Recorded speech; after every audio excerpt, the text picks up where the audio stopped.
set to go. Ladies and gentlemen, welcome to the weekly beer show. Nate, what's going on? Travelman Dan, how you doing, man? Oh, I see you did a little foreshadowing of Dave's TV. Nice. All right. Welcome to the beer show, the weekly beer show. And I'm your host, Travelman Dan. That's our other host right there, Nate Fremont. We will be talking about that later. Fremont Street. What a shit show. But we'll get into that in a little bit. Welcome to the show. This is your first time stopping by. Thank you so much for joining us. Really, if you're just bumped into our channel by accident or you're watching the replay, let me tell you a little bit about what we do here. It is a beer show. So we go ahead and we review beers. Nate, how many beers are we going to review?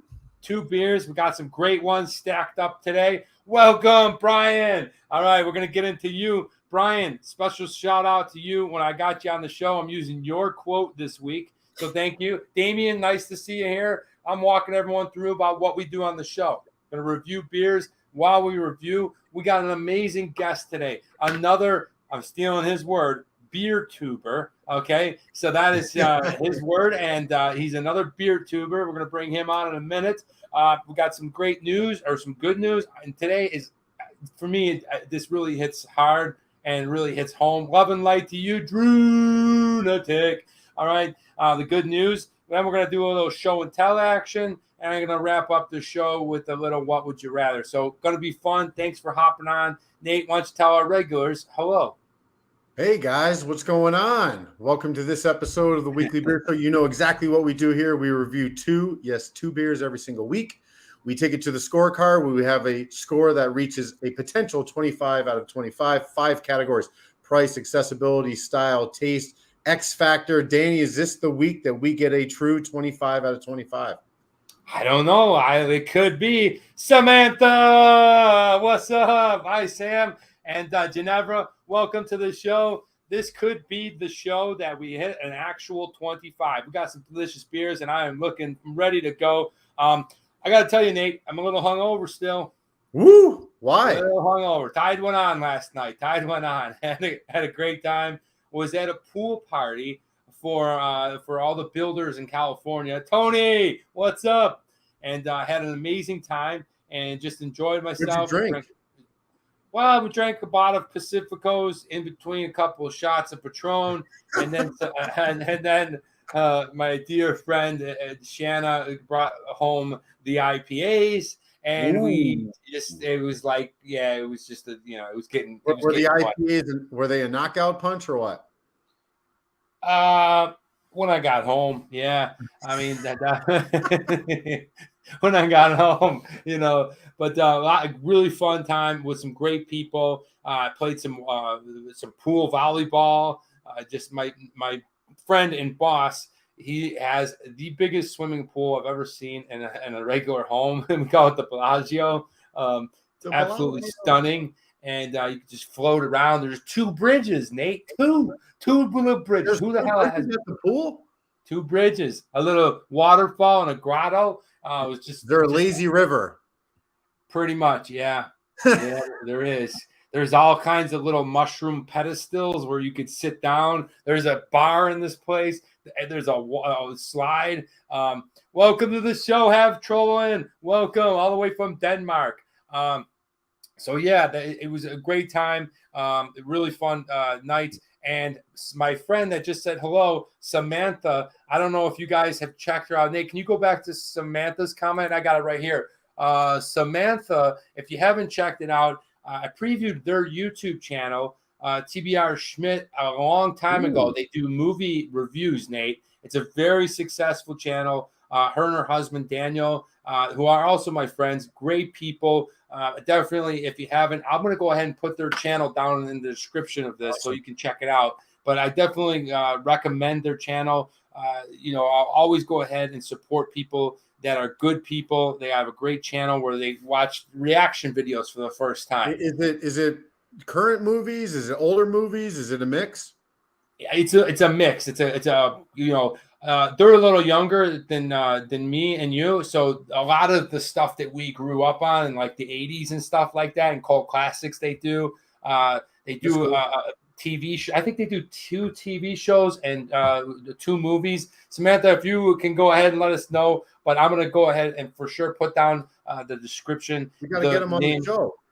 Yeah, I would love to have him on here.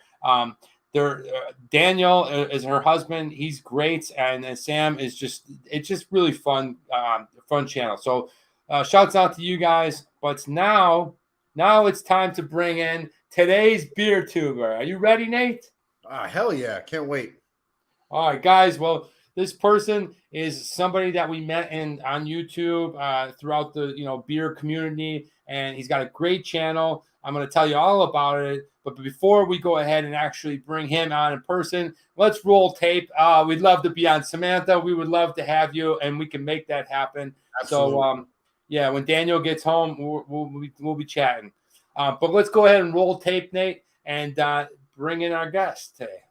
Let's do it. This is Dave's TV. Check it out. He does beer. Welcome to the official Dave's TV YouTube channel. Who is Dave's TV? Dave is a former Marine doing beer reviews for fun. He doesn't claim to be an expert, but he is always down to try something different. So pull up a chair, crack a cold one, and tune into Dave's TV. Yeah, there he is. Welcome to the show, Dave from Dave's TV. What's going on, Dave? Yeah, thanks for having me on. Excited, man. There you go. Stopping. All right, I see a buddy. The Gator Chomp. If you guys don't know, obviously you can see right away, Dave is from Florida, and he's a diehard Florida Gators fan. But welcome to the show, Dave. No, thank you. Yo, Carmine. Yeah. Awesome. Yeah. So what's up, James? I went to school with James in college, and then he joined the Marine Corps shortly after we graduated. So fellow Marine, Semper Fi. Is that Ute? Yeah. How do you say it? Yeah. Yeah. I love it. I'm old school, so I got out in '95. So. Oh, that's okay. Yeah, you guys are a band of brothers forever, and right off the bat, we thank you for your service. And without people like yourself, our country wouldn't be what it is. So thank you so much to you, Dave, and to my buddy James. I really appreciate your service. Thank you. Thank you. All right. Well, now let's get into the business here. So let's do it.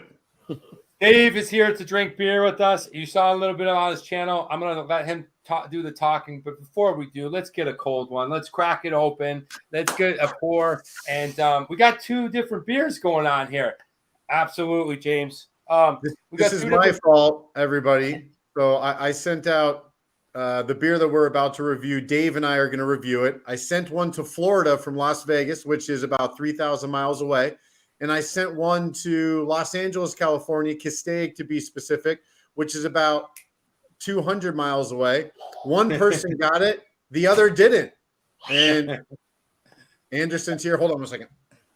Oh, yeah, that's right. That's exactly what happened. So Dave has got today's beer. I had a pull from the grab bag. So I'll go ahead and introduce my beer first. And this beer, I'm very curious about this beer, Dave. I don't know if you've ever had this one before. It is a typical lager macro beer from a smaller country in Central America, Guatemala. I'm sure you guys have heard of Guatemala before. And today we're going to be drinking a beer called Famosa. Check that out. Hell yeah, look at that. They got a cock on the front. You like a cock? Hey, happy Saturday. Wish you were beer. Wish you were beer. What's going on, guys? So, yeah, this is what I'm drinking. It is 12 fluid ounces. I don't even know what this is in terms of strength. It's probably like 4.1. It doesn't even label it here, but I'm sure it's just going to be your regular macro lager. But, hey, we can review everything here. And what are you guys drinking that I didn't get? Hey, from Chris Duncan, there's a mailman drinking beer somewhere between Vegas and Los Angeles today, which is probably true. That's funny. But today, so what Dave and I will be reviewing is we've reviewed this brewery before. I'm wearing the T-shirt. It is Able Baker. They are a local brewery here in Las Vegas. I was able to send this out to our good friend Dave from Dave's TV in Florida. and we are going to be reviewing the 5 Pepper Porter. There it is. I love this can. I love this little. I'm a huge spice fan. This is a porter that has 5 different styles of chilies in it with a backing of coconut. Pretty excited to try this. Danny, I'm sorry you don't have it. Oh, man, that sucks. Yeah, that definitely sucks because I would have gave that can an automatic 5. But it's just a really cool thing. Wow, you got the glass and everything. Well, glass shirt. Mine's plain. Sorry, no writing. Yeah. Hey, that looks It's good. that's still sweet. I got this little flumey glass, but hey, let's go ahead and crack it. I got the bottle opener. What up, Tenacious Freak? So Dave's TV. I don't know if you know this or not, Peter. I'm pretty popular in the Scandinavia area. All right. I don't know what happened, but Denmark seems to enjoy my videos. Oh, it's dark. It's black. Dude, wow. So are you picking up any of the peppers on the nose there, Dave? Oh. I mean, it is. That is chili centric right there. Oh, dear God. Yeah. I don't think it's going to be spicy. You know, I've had one. I've had Voodoo Ranger, the Atomic Pumpkin. Yep. That's probably the spiciest one I've ever had. Only one, actually. So, yeah, this one, you can smell the peppers in it. Oh, it is. It smells like a pepper remoulade. Oh, my God. Well, guys, it has happened. I found it. I found the lightest beer possible. Look at this thing. This thing is like champagne. And you guys know I always hard pour mine. I never tilt. I just pour it hard. Just pour it in. What exactly does the term "pour it hard" mean? I don't tilt my glass. Just set it straight on. Yeah. Just like this. Yeah, just a regular pour. Okay. And I'll put the glass by the microphone, so it's the most beautiful sound in the world. Is hearing that beer in the glass. All right, well, the clarity has been spoken. Tenacious Freak said they actually don't like me; they just like beer. Lisa, what's up, hey, Lisa? my sister's here. Welcome, Lee. All right. Well, guys, enjoy your hot beer. Let me go ahead and cheers with you all, and then let's find out what these taste like. All right, let's do it. Crack them, smell them, taste them. Okay. Well, my beer was this is what I'm drinking. The Guatemala beer. Well, woo! I'm very jealous of you guys. My beer just tastes like last night. That there's really there just really isn't anything going on. It's your regular lager. There's some sweet malt in there. Not gonna really wow you. Look how crystal clear it is. Like I said, there's nothing fancy like you guys got. It just simply tastes like last night, but not bad. There's a place for that. Yeah, this 5 Pepper Porter. I mean, the description hits the nail on the head. I can taste the coconut. It's not just an afterthought. It's pretty advanced on the palate there, but the pepper flavor is as soon as you have this touch your tongue, boom, it's peppers. I can taste serranos. I can taste habaneros. Definitely a little bit of jalapeno in there. At least that's what I think. That's what it tastes like to me. It goes really well with the maltiness of the porter. This is a great beer. So it is a bunch of them, but because of the heat, but not as hot as I thought it would be. But man, yeah, you get all the peppers in there. And the coconut is stronger than I thought it would be. Yeah, it's a nice beer, Danny. Like so typically you don't think of porters and stouts as summer drinking type of beers. This is something that I think even in the hot weather, it's enjoyable. Really? Yeah. All right. Well, if the mailman hasn't drank mine, and I'll get a chance to try it out. But more and more creativity going on in the beer world, as you can see with the porters and the stouts. They went a lot of coffee and chocolate, and now I'm glad to see that they went chili and a little bit of coconut because, man, I'll tell you, the chili beers out there, everyone that I've had is good. You getting heartburn there, Dave? I can feel it going down the heat. Yeah. Yeah. And it's not like it's burning my tongue or nothing, but you can feel it, like the alcohol, strong alcohol. You can feel that heat going down there. Yeah. So this beer clocks in at 6.5%. So it's just on the cusp of being a strong beer. I wouldn't call it strong. It doesn't. No. It's not boozy. No, not at all. Actually. Not at all. Which is one of the big downfalls for me with porters is I don't like that really. Like, so remember, I don't know if you ever had Goose Island makes one that's like $30 a bottle. They're these barrel aged like weird porters, and for me, it just tastes like somebody put a shot of whiskey when you weren't looking into your beer. Yeah, I never really liked that strong hard whiskey booze flavor. Yeah, I think the highest one I've had so far is 13.5%. Whoa. Okay. It's one of your bourbon aged, beers. So those are always going to be, higher, and you're going to definitely taste it. You're going to taste the bourbon. I mean, whatever whiskey, so. But I enjoy reviewing them. I can't drink a lot of them, but everyone's. It's fun when you get to review them. They're designed to chug like a regular beer. They're designed to sip. So. Yeah, they're it's great. These beers are great. October night, you got a fire pit outside. Absolutely.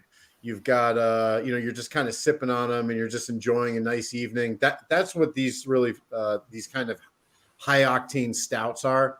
But Danny and I have actually a quadruple IPA that we're going to be doing sometime during the next week. So that thing's at like 12.5% from Trillium. Oh, yeah.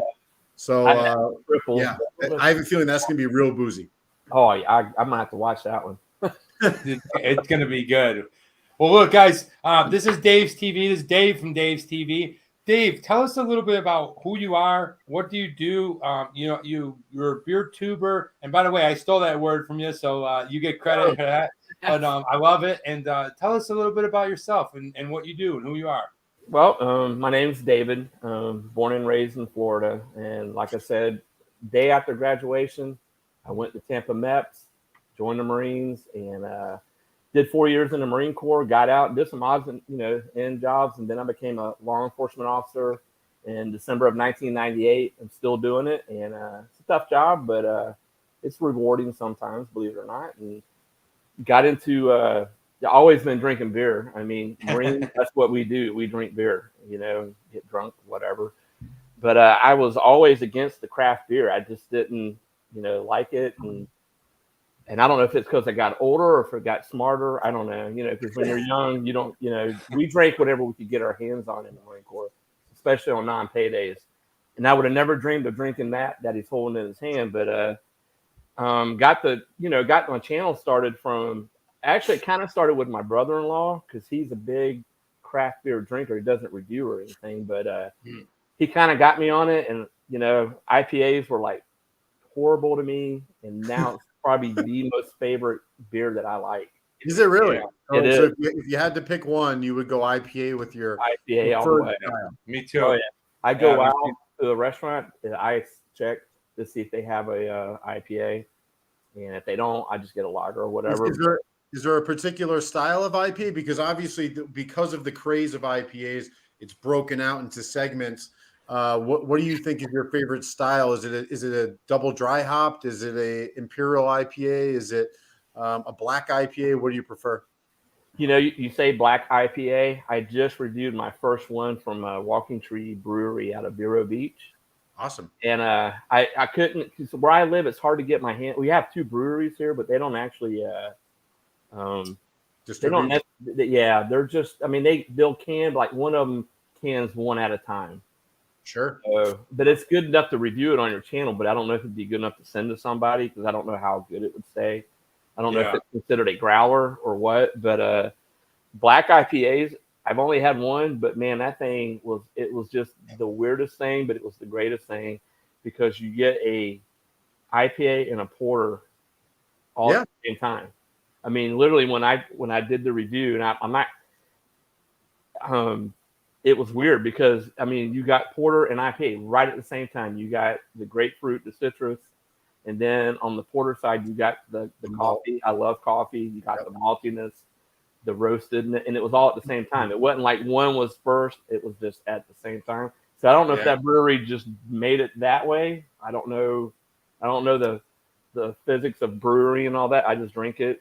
I mean, I like watching them brew it. But yeah, IPA is the black IPA. I've only had one, but man, it was delicious. And on top of that, I like my hazies. You know, my hazy. Oh, IPA. so you do like hazies? Do you Oh. kind of do you have you had any from like the New England area? Have you tried any from Trillium, from Treehouse, from Alchemist? Have you been able to try any of those beers? Nope. We gotta get you some. Yeah. Luckily, I have guys like you and my buddies that send me some. I've had some from my Brian. Well, get on with a story. Brian the Beer Snob. He has a YouTube channel, and check him out. He's got some great content. What's his name? Brian the Beer Snob. Brian, one word, and then space the Beer Snob. Great Brian guy. Beer Snob. Cool. The Beer Snob, and he's from my hometown, and he was in the Marines. And I just happened to be. I've always watched YouTube, but I just never actually had a channel till a year ago, and watched him doing craft beer. And I told him, I said, "Man, how do you enjoy doing it?" He's like, "Yeah, I love it." So he goes, "Why don't you have a channel?" And I'm like, "Well, I have one, but I don't post nothing. You know, I just sub to other people's channels." Sure. And I did the little intro video where I said, I was going to, start doing some reviews, and it just took off from there. So I credit my brother-in-law and Brian the Beer Snob for starting the channel up. Dave, I got to say, I really appreciate your service to your community and just, being in law enforcement. We're very pro cop or whatever you want to call it. Thank you. We're very pro here. We really appreciate that. I know there's a lot of stuff going on out here. I simply say, listen, you couldn't do an 8-hour shift like a cop. You just don't, you know what I mean? Like you just couldn't do it. So we really appreciate that. And as far in terms of the beer goes, I think that's great that you just, saddled up and you're trying all these crazy beers like the one you're trying now and before, but you're a working class, a regular guy. And Nate and me always refer to as just two regular guys drinking beer. And I think that doing that. Yeah, and that's what this community needs more than anything is regular guys that are used to drinking regular lagers and your Budweisers and stuff like that, crossing over and speaking in terms on these high-powered octane, different flavored craziness beer. They just need regular people talking about it, and then other people seem like a little more interested, or just they're not so scared to try it, or there's no prudence towards it in the beginning. So.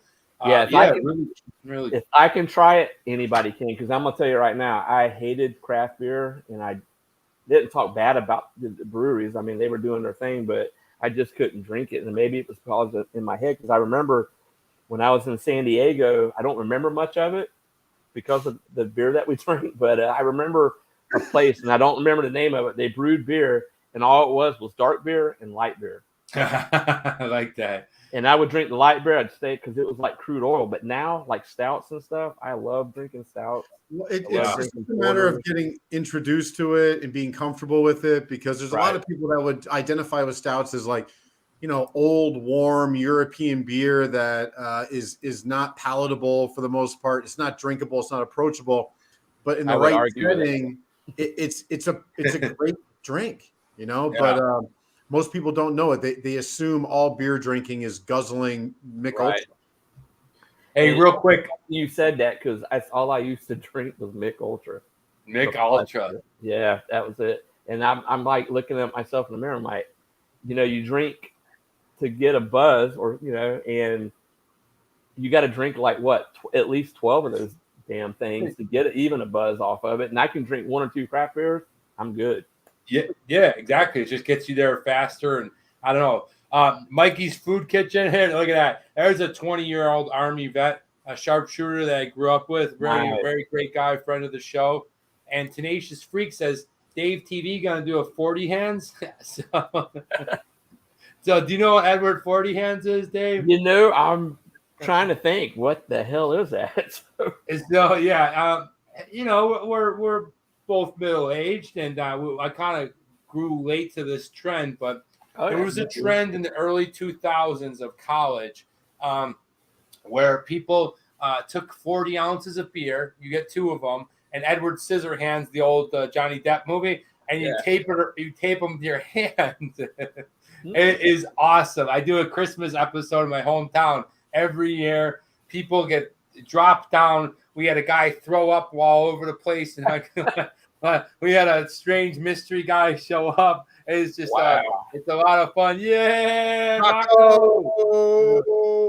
Welcome. Lisa says, where Curious Dave's hometown, the accent. Dave, where are you originally from? I'm from Lake Placid, Florida. And Lake Placid, Florida. It's kind of funny you say that, because when I was in the Marines, my buddy was like, man, where are you from? Like Texas or South Carolina? I'm like, no, I'm from Florida. But why do you have a Southern accent? I'm like, dude, we're like one of the most Southern states there is. I mean, yep. But yeah, I come from a rural county, so it's a big county, but it's a lot of like cows, citrus.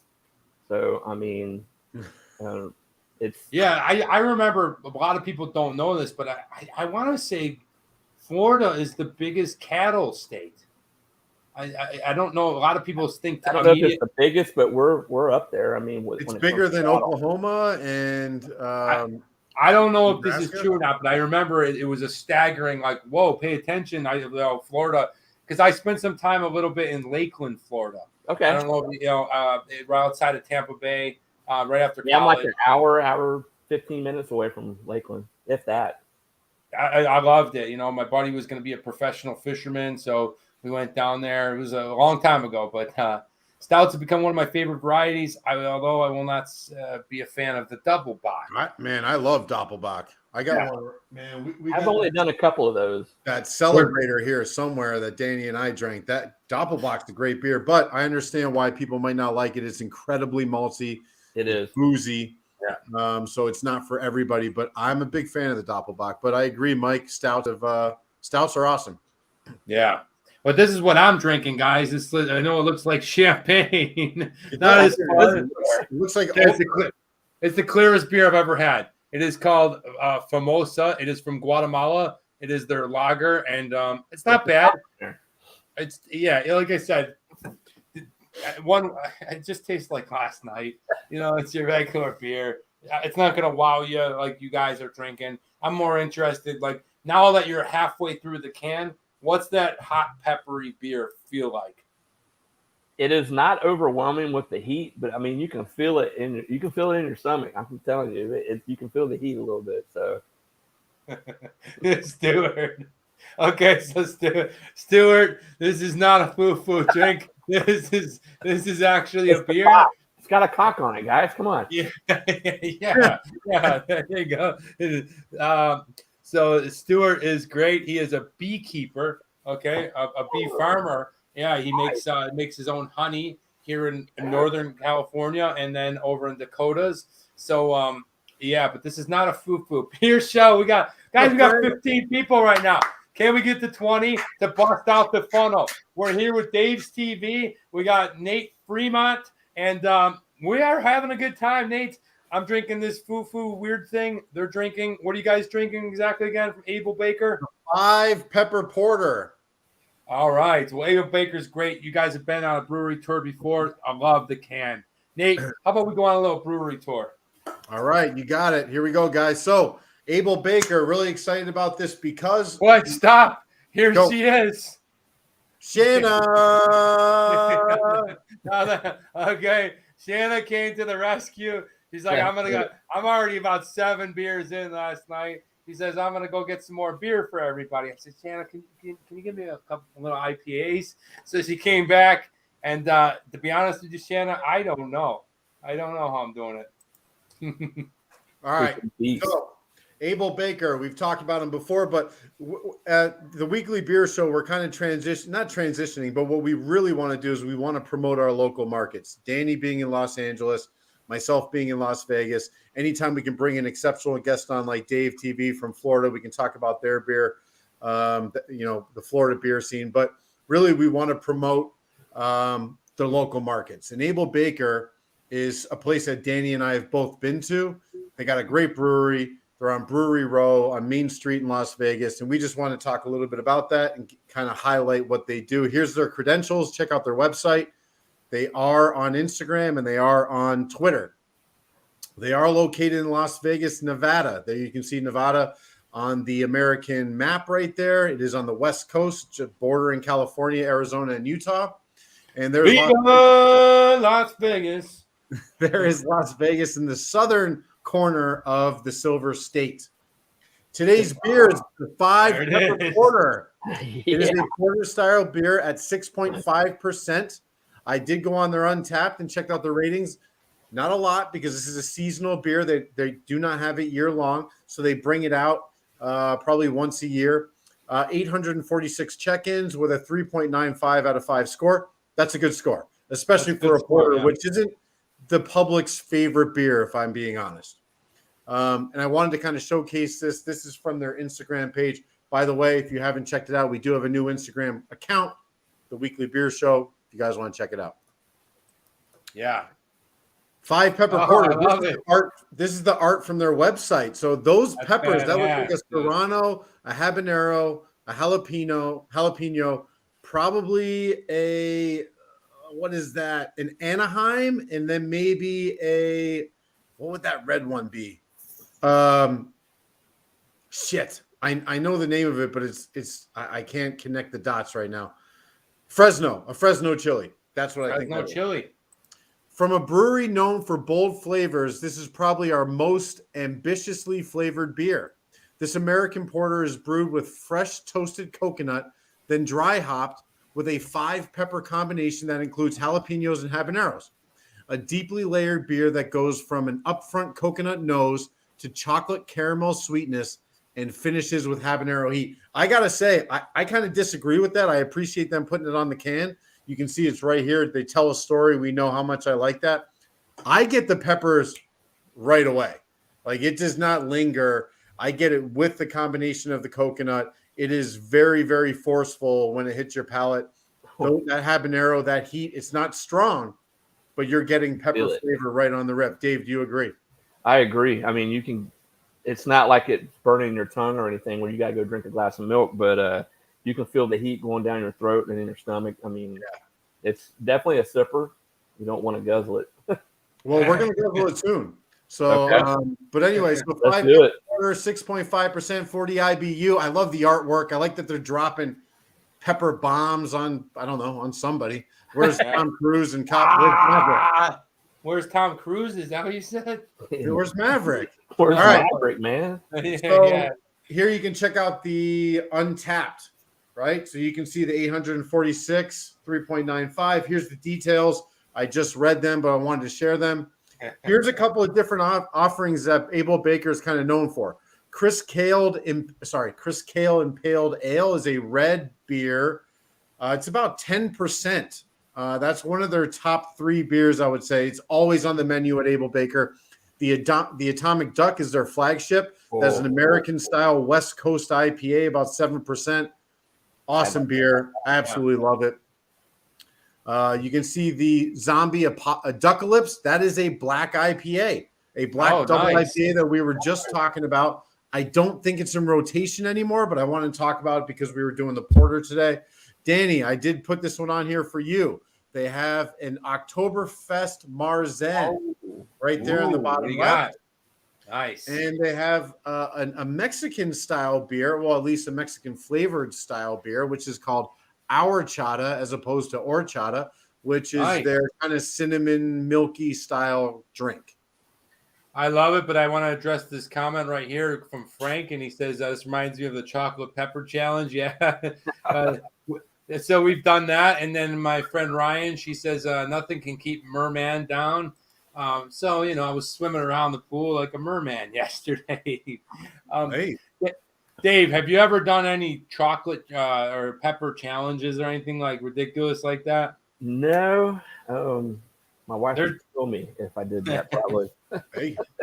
Oh, you could do it together. I recommend the gummy bear. I can't even get her to do a beer review with me. Oh, no. Not yet. She goes, "Wow, you want me to sit there and go yuck?" I mean, like I used to be like that. Hey. Yeah, absolutely. I mean, you never know. So Nate, great. Anything else coming out of Abel Baker? There it is. So I wanted to show the inside. They have a very welcoming environment. They have an outside patio. Of course, right now it's 115 degrees in Las Vegas. I know the entire country is dealing with heat wave, but you all do not know what 115 feels like unless you live in Texas. So, Dave, so right there is a couple. Florida's pretty hot. Well, I was in 29 Palms for a little bit, and it was like 115 degrees there. So Was it? Oh yeah, it was like miserable. Dry heat, humidity heat. It is the hottest hot. It doesn't matter. It just makes some more miserable than the others, I guess. So, Yeah, Danny, that's in California. Sorry, Danny, you've been to this brewery. What do you think about Able Baker when you go in there? It's great. The place is definitely welcoming. They got the big like a picnic table style. So sometimes you're sitting there with people you don't know, but everyone's there for one reason: the beer. They're kid friendly, which is kind of cool. I know it sounds weird, but we brought little Anderson in there at 2 years old. It's not like he's walking up to the bar and ordering beers, for crying out loud. You know what I mean? So it gives that environment of like that you're with your family, because when you're around your uncles and your aunts and stuff like that, everyone's drinking, having a good time around their kids and stuff. And it should be, my opinion, it should be more naturalized. And Americans are such prudes. It's like, yeah, we get to 21 and we go out and we get just cranked drunk, and you drink from 10 o'clock to 2 o'clock and see how plastered you can get. And I'm sure Dave has to deal with that shit all the time being a police officer, but it's normalize this stuff, naturalize it for public outings and things like that. If a kid walks up to a bar and orders a drink, then you got a serious problem. Well, yeah, and you say no. Yeah. It's not that big a problem. Say no. And I got to be honest, there's something about the environment of kids in a brewery that calms everything down, right? Because I can understand from the establishment, having run a nightclub before, having kids, if shit goes crazy and there's a bar fight or whatever like that. But in a brewery in the afternoon, like, it brings the level kind of down. Right? Yeah, it makes it like family oriented. My opinion. Go in there, have something to eat, try a couple of new beers. If you want to have your toddler in there, as long as they're not, interrupting other people's time, then it should be okay. I completely agree. Wanted to showcase their food, Danny. I think we together there. So they got a really good menu. And I wanted to highlight these things. They got that Nashville hot chicken sandwich there. They do have banh mi, which is made with ribeye, I think, which is nice, really, really good. It's a Vietnamese sandwich. Yeah, I don't know what that sandwich is in the bottom right corner, but I found it. It looks like an steak and egg sandwich, which I would probably love. But they got really good food. There's a picture of the front of the brewery. So when they're on Brewery Row, Main Street in Las Vegas, downtown, this is the starting point. If you want to go on a bit of a beer crawl, you start at Able Baker. There's a couple of places that are right next door there that aren't necessarily breweries, but they got really good craft beer. And you can do about 9 spots in about a mile walk. So you're able to kind of, it's not too crowded. Danny's been there. I think Danny was kind of shocked at how quiet and calm it was for Las Vegas. It's really for locals. But if you're visiting Las Vegas, go check out Brewery Row. Start at Able Baker and do a pub crawl. Nice. Yeah. Dave, have you been to Vegas before? Do you go often? No, I was, when I was in comm school in 29 Palms, we all went, but we weren't 21, so we couldn't really enjoy it. I'll tell you a real short, funny story. I was sitting in Circus playing the slots at 18 years old, and I got this weird feeling behind me. And I looked back, and there's this big guy, earpiece in his ear, and he's like, "Can I see your ID, young man?" I said, "No need. I'm only 18." So I thought I was in big trouble. So he goes, "Come with me, young man." I'm like, "Oh, great." He takes me to the arcade. He goes, "This is where you need to be." And I was like, "Yes, sir." And he was a Marine. He was a former Marine, so he understood. And that was pretty cool of him to just escort me to the arcade. So that is pretty cool. And yeah. It reminds me of a funny story, too, that happened to me 2 weeks ago that I forgot to tell everyone. Listen to this one. So I decided to go swimming at the 24 LA Fitness. And I'm like, I'm going to do some laps, blah, blah, blah. And then afterwards, I'm going to go in the steam room. So I get out of the swimming pool.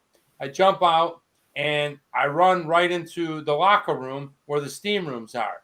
So I go in there, boom, I get in the steam room. I'm hanging out. I'm like, oh, hell yeah, there's nobody in there. Just being in the steam room, I'm kind of skittish as it is with the COVID and everything just still out there. But I got my shorts hiked up where, pretty much you can just see, the inner pubes in my legs, just like I'm hanging out by myself, starting to sweat. I'm in there for like 10 minutes, dude. All of a sudden, a woman walks in, and I'm like, oh no, I'm in the wrong locker room. I was in the wrong one. Yeah, because each sauna was in the men's and the women's, and I walked in and was hanging out, and I was like, oh damn. And I go, I'm in the wrong. And my headphones. I say, I'm in the wrong locker room. All right. She goes, yeah, you are. And so, I would have been arrested. I opened the door. The showers are right there. Everyone's changing. Luckily for me, I didn't see anybody. Nobody saw me. I was able to leave. But wow, that's my luck. Yeah, I was in the wrong room. But hey, man, this is what I'm drinking. It is from Guatemala. It is called a Famosa. Where is it? Get locked in there. There we go. There it is. Yeah. There's the cock. And the cock on there. Yeah. It's time for. You got anything else on Dave's TV, Nate? We can show our viewers. There you go. Yeah. So if you guys want to check him out on Twitter, there is his Twitter handle at Dave's TV 72. Dave, you do not look 72. Just wanted to say that. This is my beer review account. I love doing these reviews, so check me out on YouTube. We showed you the intro. Here's another one that I want to kind of highlight. I just like his mug, man. Look at it. He looks great. You got to change it up once in a while. Drinking in 8 days a week by who is STBC Beer? Southern Tier. Oh, Southern Tier. Okay. Yep. And they're based out of Florida? No. Where are they? They're from my area. They're from New York. They're from they're from outside of Buffalo. They're from New York. Yeah, Southern Tier is pretty. They're a big craft beer company. Yeah, they've been Lagunitas. They're that Belgium. big? Yeah, like New Belgium. Yeah. Yeah. Cleveland. No. Buffalo, New York, and downtown Cleveland. Yeah. They got several breweries, a couple breweries, I think. They have like a good, like a holiday. They come out with the October and fall. The seasonals? Yeah, seasonals. One for winter, Christmas time. So Dave has a video where he kind of highlights. They have something called an overpacked. Is it a 12-pack? Yeah, it's got 5 different beers in it, and it's like a 15-pack, I think, or something like that. Oh, okay. So you get 3 of each. Yeah, I try to do singles because I don't want to buy something that I don't like. Dude, I have that one, Danny. Yeah, this is the Southern Tier Harvest. This is this is so Southern Tier in Buffalo is like down in this like the countryside, the southern countryside. So very interesting, cool, like New York country, like cornfields, milk cows, that kind of thing. I didn't know they were also in. What's it? They have some pretty decent beers. They do. They really do. They and for a long time in our region, it was like Saranac, and then this beer, Southern Tier. So yeah, I've done quite a few of theirs. They have one called Pumpkin King, maybe I think it's called. Sounds about that one. Autumn beer. Yeah. Do you have? Go ahead. Do you have a favorite beer, Dave, that you've ever reviewed? Like, is there one that you can like as a standout? I'm going to be honest with you. The black IPA that I just did was like the favorite one that I've had so far. Not saying really. Yeah, that one. I can't remember when the video comes out. I think it comes out in like August because I already have a bunch of them pre-loaded. But that one by far has been the best one to me. And I've been wanting to try one. And I just happened to go to a convenience store in my hometown, and because I can't find any craft beers in the convenience stores, I have ABC Liquor, and they're hit or miss. Yeah. And I was pumping gas down from seeing mom and dad, and I looked up craft beer sold here, and I'm like, what? So I walked in. They had the little individual 6-packs, and they were all $2.99. Nice. I couldn't believe it because I've been to Total Wine and put 3 or 4 beers in there that were $5 a piece, and I bought 2 6-packs that were almost $50. And my wife looked at me, she's like, "Are you kidding me?" And I'm like, "Nope." Wow. Don't worry about the price. It's okay. Mikey's Food Kitchen and Food Porn says, Danny, next time you're in Buffalo, they just opened up a Fatty Brewer Company location in Delaware, just down the street from Fitness Factory. That's our gym, our local gym. Our craft brew. Mike, actually, I'll be in town on Wednesday. I'll be in Buffalo on Wednesday. Nice. Yes, he has reappeared. Or see, Dave. Toilet bowl food review. Toilet bowl food review. Look at the burrito hanging out on there. So, Dave, we have a very awesome account that follows us, and apparently they eat food off of the top of a toilet bowl. Okay. While sitting on the toilet. It's kind of weird, but I love it. I have to check it out. I'm just waiting for Xi Jinping to show up. Yeah, we haven't figured it out or not, Dave, but we have we might have the Chinese president here on our show every week. Oh wow, nice. Yeah.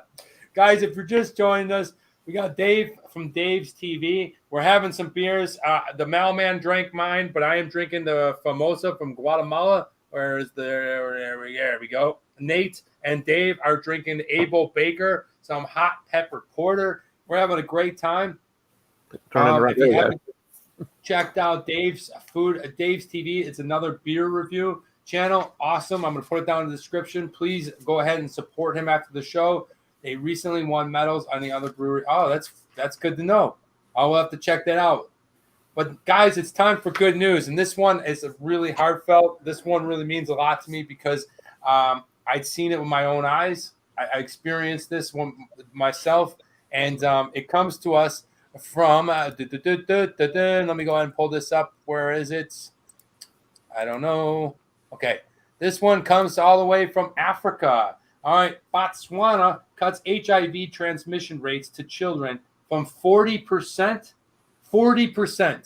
oh, wow. to -1%. Okay. The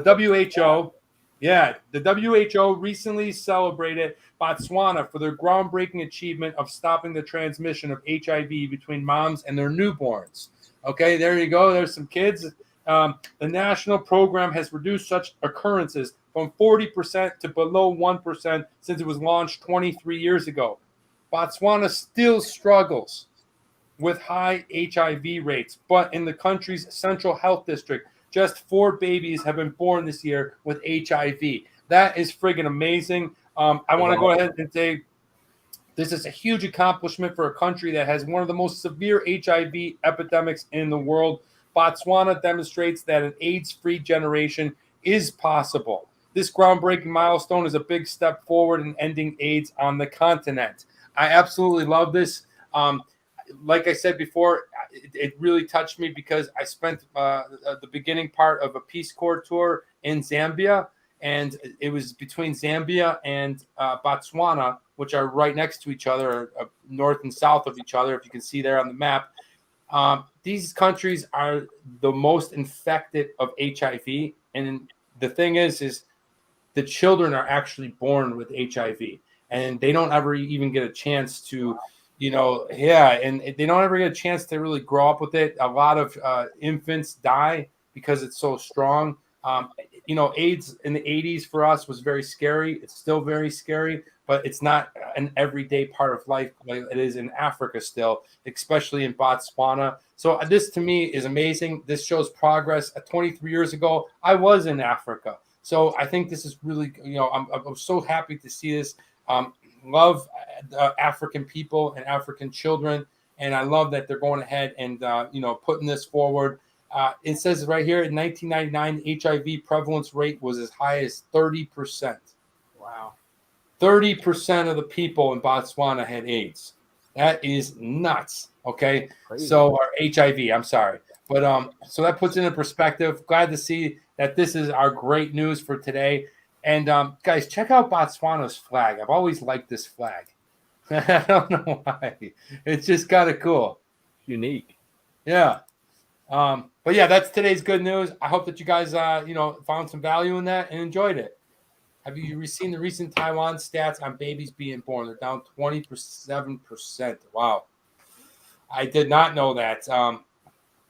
It doesn't surprise me with all the lockdowns and all that kind of stuff. And money's tight. We're going through a little bit of a struggle and recessions, especially here in LA. But other countries, they're feeling it too. Great news. I love it, Ginebra.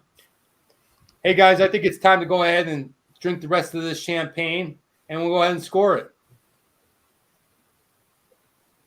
All right, I'm going to do mine quick, easy. Man, that's a good beer, man. I think you'd like that. I like it. I think so too. I'm looking forward to it. Look, I'm doing the Formosa. It's okay. It's a nice lager. It definitely very easy, light drinking. The taste isn't going to overwhelm you. Like I said, it brings me back to last night. Gave me a headache again. I'm going to go ahead and give it a score of a 2.5. Yeah, so for the 5 pepper porter, I really enjoy the flavor of this beer. I think it hits the nail on the head. They describe it on the can. They tell you exactly what you should be expecting.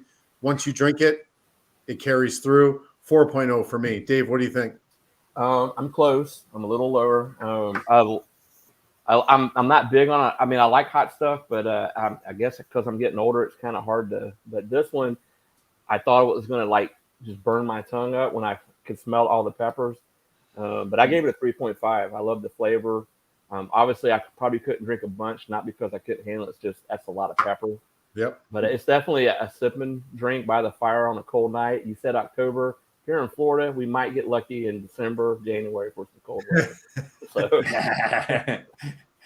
All right, we're going with price. I have no idea how much this costs. I'm going to say about $1.79 if I had to. In Guatemala, I'm sure it's cheaper. I was given this beer in one of those around the world packs where it comes with 8 beers or whatever. But then I looked it up on the internet and it said it $1.79. I think that's about right what you would pay for a bottle of beer. So why not? Let's give it a 3.5. So this one, it costs, I think it was $17.99 for a 4-pack. I got it straight from Able Baker Brewing. So that's about $4.50 a can. Again, you're paying for the craft element. You're paying for a seasonal offering. For me, 16-ounce beer is 6.5%. That is not necessarily available to the entire country. I'm willing to spend that. So for me, I'm going to go 3.5 on price, $4.50. Nice. Dave? And we're thinking on the same wavelength here, man. I'm going to go with 3.5. Obviously, I probably wouldn't be able to get it, but I'd pay that for a can. That's not bad. Yeah, not bad at all. Design, we already talked about the cock going on here. Okay. But what I do like about this bottle is that it's like a simple brown bottle with the gold, oval sticker that is synonymous with older beers.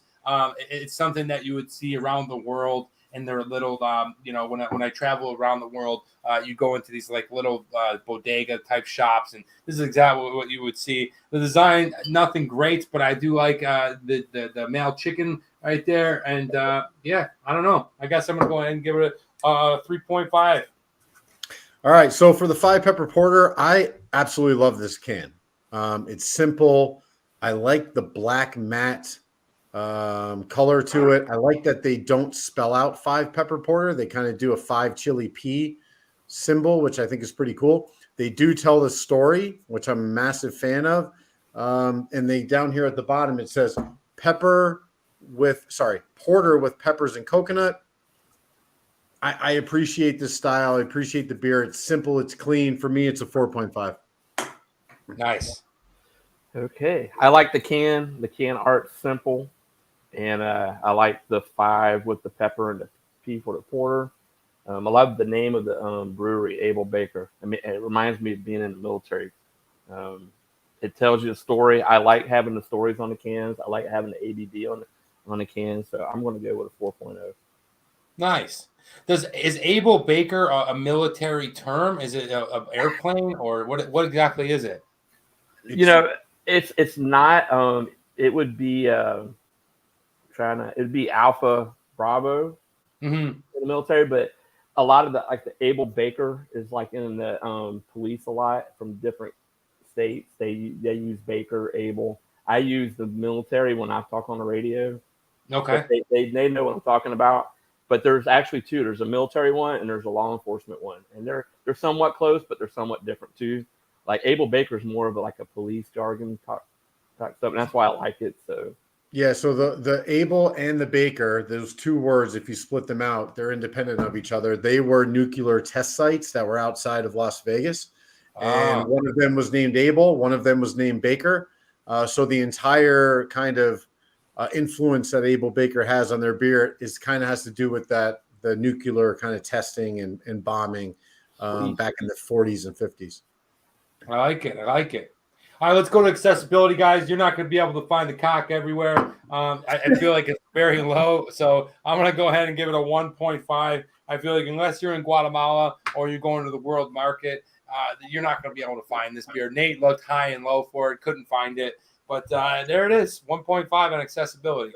Yeah, it's the same for me, 1.5. You're going to have a tough time getting Able Baker beer outside of Las Vegas, and I kind of like that. You know, there's an exclusivity that the people in Las Vegas are the ones that are able to enjoy this, and not everybody can. But 1.5 for me, you can't get it in Florida. You most likely can't get it in California. And if you can't get it in California and you're a Las Vegas beer, then the score should be low. So 1.5. Got it. Yeah, obviously I would have never been able to try this if it wasn't for Nate. So I gave it a 1 because I can get, you can get some beers in Florida from other states, obviously, but in my area, definitely not. I would have never seen this one. Probably would have never heard of it. So I gave it a 1 on the accessibility. Okay, Mikey's Kitchen says phonetic alphabet you never forget, coming from a 20-year-old Army vet or 20-year Army vet. So that's awesome. TMD X Factor. Look, I love it. I love the world. I love Central America. So I'm going to go ahead and give it a 4.5. I think it does have a place. It might not be the best tasting. You might have to go to Guatemala to get it, but I think that's what's cool about it. And I'm going to go ahead and give it 4.5. Yeah, so for my X Factor, I'm going to do a 4.5 as well. Number one, we get to share this beer with somebody like Dave, who's in another region of the country. Even though we have to send it, I'm super happy to do that. And I'm glad, Dave, that you liked it.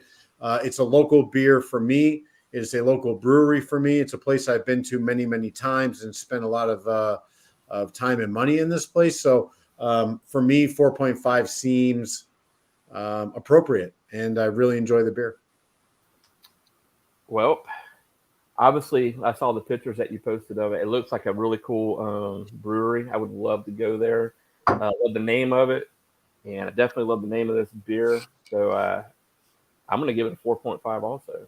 There you go. Nice. I love the sound of it. So. All right. Well, the scores are in. For me, the Formosa gets under the bar, but still, I definitely, if you see it, try it. 15.5. Nate, an 18. All right. It's a good beer, man. If you like the porter style and you like that foundational style of beer, when you add the coconut and when you add the peppers, it is very, very unique. I could probably drink more than one of these at a time. It's not too palate busting for me, so I enjoy it. As long as they carry this beer, I will drink it. Nice. Dave, what did you give it? Well, if I did my math right, 16.5.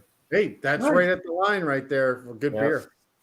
Yeah, I like the beer. I mean, the peppers, I do like hot stuff. I mean, but like I said, I thought it was going to just destroy my tongue, but it didn't. So, I mean, I could feel it going down.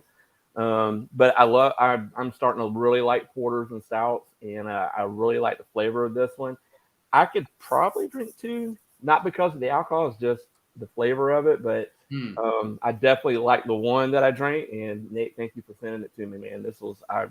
You got it, man. Thank you for joining us. Yeah, so I got some for you guys too that I'm going to send out to Nate, and hopefully, I guess you can get on the Dan too. So yeah, absolutely. All right. Be great. Look forward to beers. And awesome. If you decide to change public servant jobs and you end up as a mailman, you can always steal people's beer. Maybe it got sent to the wrong address, and maybe you'll have a good Samaritan that'll drop it off to you. That's right. Yeah. Well, it's crazy. I just met Dave, and I don't know what it is. Maybe it's the name Dave because of Dave Z and Beer in Front. But I feel like we've known each other. It's a very easy connection. I don't know what it is. It's very easy to talk to you. I feel like I've known you a long time, or we somehow.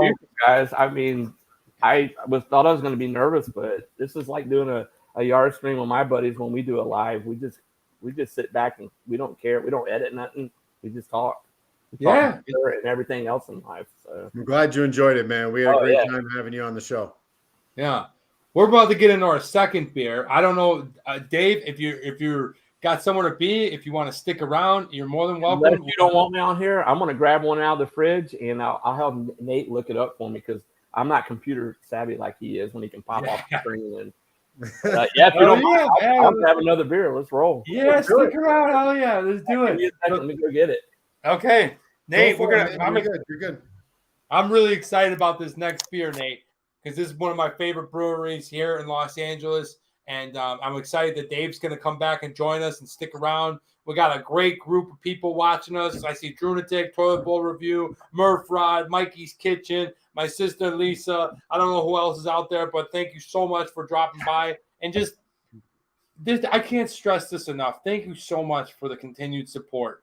I know sometimes, it may seem like we're growing slow or we're growing fast, depending on how you look at it. We just couldn't do it without you guys. The audience is everything to us. So I wanted to stop and just tell you how much we appreciate it. Thank you so much. I'm glad that you are entertained, that you find some value in us drinking beers. Hopefully, maybe you're even inspired to go try some of these things. Look them up. People come up to me all the time and ask me, what should I try? And I make my recommendation, but it couldn't happen without you guys. So thank you so much.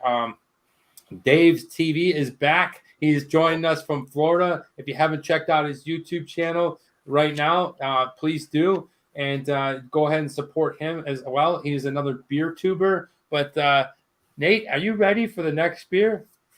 Absolutely. Can't wait, man.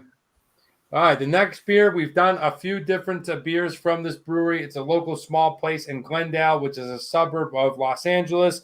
This beer comes to us from Paperback Brewing, and it is called Tales from Down Under the River Under Pressure. Check this out, man. That is like keeping up with Paperback. Yeah, they have to me, they have the best art.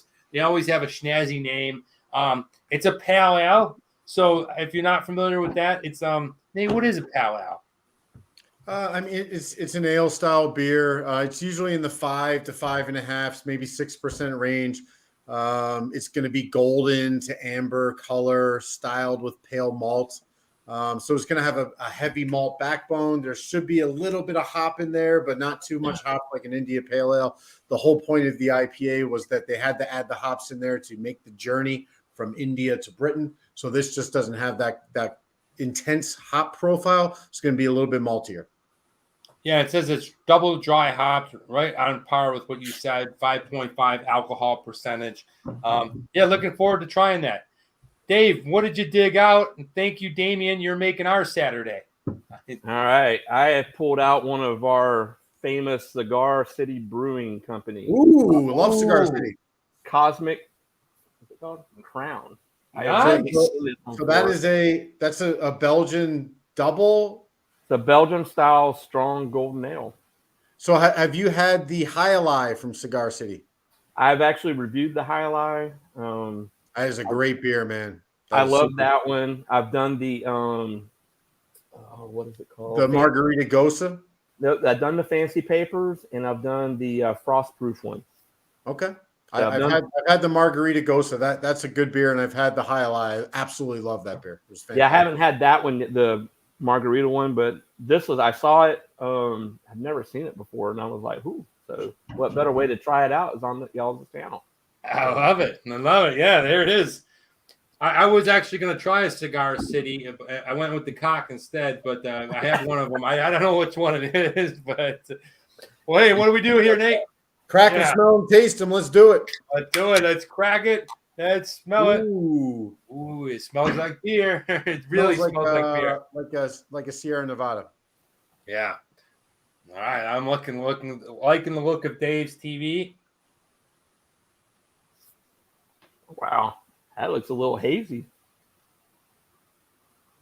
Yeah, we're on the same thing. And my favorite beer glass. Look at that. That looks good, man.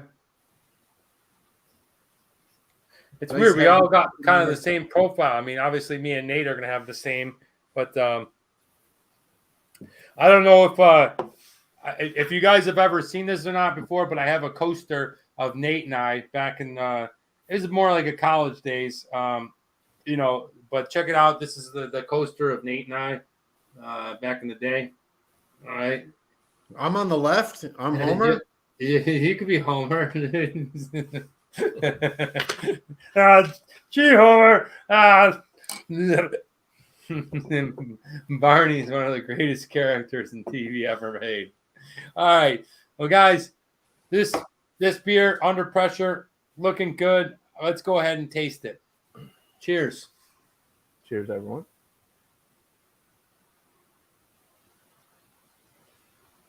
Oh, wow. Yeah, that's nice. I mean, that's Sierra Nevada Pale Ale right there. Definitely, Nate. Definitely. Smooth. Love the dry hop. It's almost like it's for me, like that dusty hoppy flavor when they're dry. I know this sounds kind of ridiculous because I keep saying dry, but it is dry hop. That's what it tastes like. It's refreshing. It's cool. Paperback does an amazing job, not only with the labels and the drawings and stuff, but their beer is really good. First sip, amazing. How was the Cigar City, Dave? It's definitely, you can definitely get the Belgium style. I didn't realize this when I poured it out, but it's 9% ABV. Oh, shit. And it's 20 IBUs, and it's brewed with Galaxy hops and Belgium yeast. It's got I don't taste the alcohol that bad. I mean, you can taste it, but it's not like overbearing. It's definitely, to me, would be like a summer style beer. You just sitting at the pool, lake, whatever, beach. And it's got a unique taste to it. I don't even know how to describe it. Huh. Nate, he's got a 9.5%er. Oh, good luck, buddy. Yeah. Nate, what do you think of your first sip? Yeah, so I'm a big fan of the pale ale beer. It's clean, it's crisp. There's a little bit of hoppiness to it with a malt backbone. This is exactly what Under Pressure is providing here. This is an easy drinker. It's a sessionable beer. It's a crushable beer. I would absolutely drink this again. Love the artwork, but the taste on the beer is just, it's simple. This is kind of what you want from a classic beer. It's not overly done. There's no adjuncts in there. So well done, Paperback. Yeah, and one of the things I know it's only 5.5%, but it just feels stronger. I don't know. It's a little. There's something in there that is making it really tasty that it feels like a stronger beer. But I won't fully know until I'm finished with it. But we've gone there before. Now let's go ahead and show Dave's TV and everyone else Paperback Brewing, Nate. All right. So we've done it before, but we do enjoy this brewery. Danny's been there maybe one or two times. So their website here, paperback.la, they do have an Instagram presence. However, they are not on Twitter, which is not the worst thing in the world. As you can see, they are based out of Glendale, California, which is a suburb of Los Angeles. It is in Greater Los Angeles. There is the state of California on the West Coast bordering the Pacific Ocean. And there's Glendale, which is essentially Los Angeles. So we showed this before. These are basically characters of the two owners and the brewer. It all started in 2013 with a faithful inter-office email exchange between two strangers who had never heard of each other. Soon after their face-to-face encounter, Chris and Brandon quickly learned that they had more in common than their jobs in advertising, art, food, music, and most importantly, a good craft brew. Their journey began with a small pilot brewery in Brandon's garage, which quickly became nicknamed The Lab. Not sparing any expense, their brewery consisted of everything that would help them brew a high-quality product similar to the commercial breweries that they loved. This included everything from a half BBL brewing system to microscopes for counting yeast cells to ensure perfect pitching rates. While they couldn't legally sell the beer they made, they used the lab as a way to tinker with various beer recipes. Chris, love it. Go ahead, Danny. No, I love it. Mikey's Kitchen has to hit the gym. He says Semper Fi to Dave's TV. I love it. And I don't know. There's just something cool about Paperback. Like you get that old, when you're in the brewery, you get this old like comic book feel. And it's really cool. Nice. And that's what it is. It's paperback novels, and the shit Yep. that was like often referred to as like Pulp Fiction, right? And it's really cool. Do we have any pictures of the inside, Nate? We do, absolutely. So before we get there, we'll talk about today's beer. It is called Under Pressure. It is a pale ale. Comes in a 5.5% ABV. Danny's talking about having a little bit more on the palate than that. I tend to agree with him. It does taste something more in the 6.2 range, but that's just nitpicking. 806 check-in, so this is not a year-round option for Paperback. This is more of a rotational, seasonal type offering.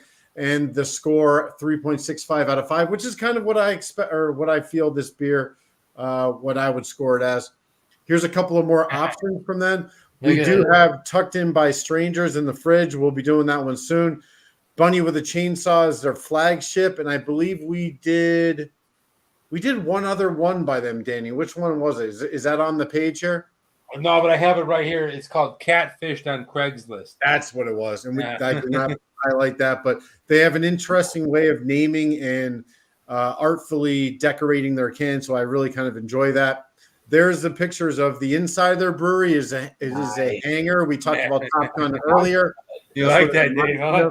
I like that, man. That is awesome. So you can see inside, it has that kind of hangar feel. Where's Maverick and Goose is what I would say. A couple of pictures here. There's some more of the inside. I don't know. I think it looks cool. I could work awesome. In a place like that. I can call that place my home. I could work as a brewer. I could retire there for sure. So that's Paperback Brewing. And Dave, I know you don't have it, but if you want, let us know. We can send you some Paperback beer, and you can do it on your show. We'd love to be a part of that. Yeah, I love the name of the beer because automatically I think of David Bowie and Queen. Under Pressure.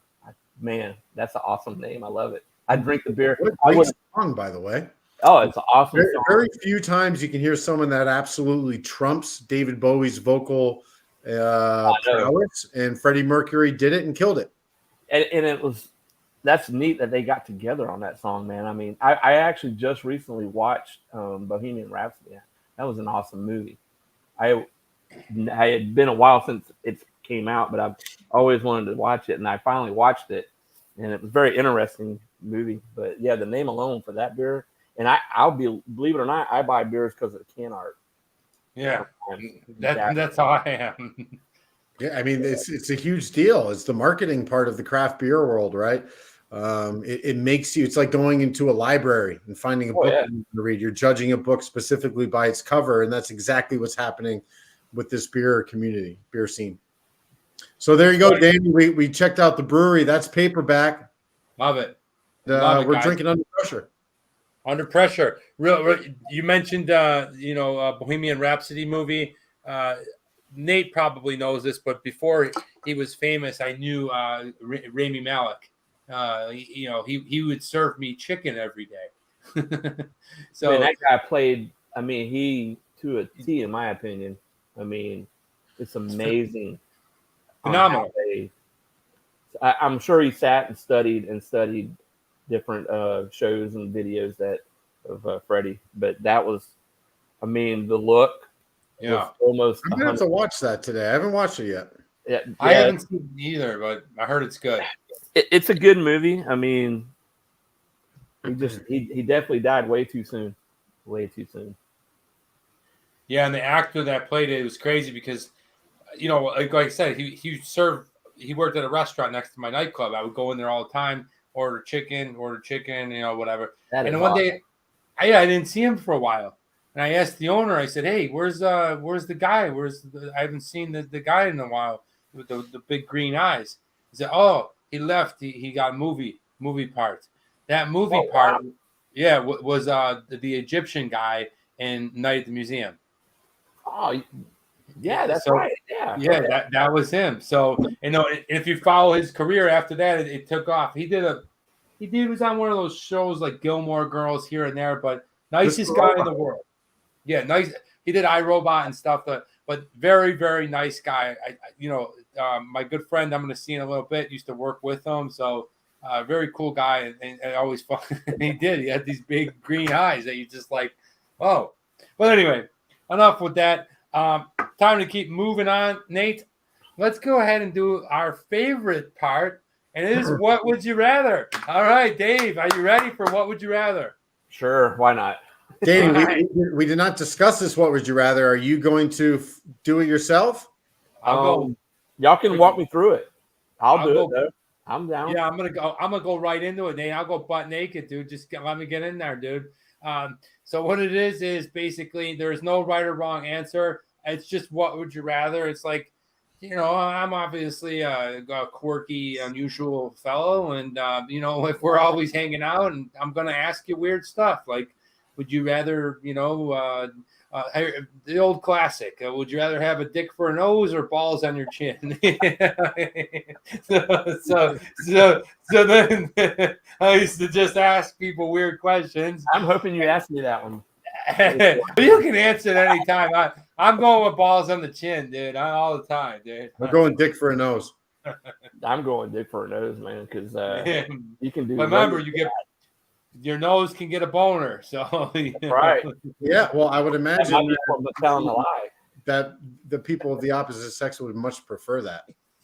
Well, then you got to walk around with it, at least. Okay. When you're. All right, are you ready, Danny? Travelman Dan, are you ready to fucking do this or what? I'm ready. No right, wrong answer. Right. Let's go.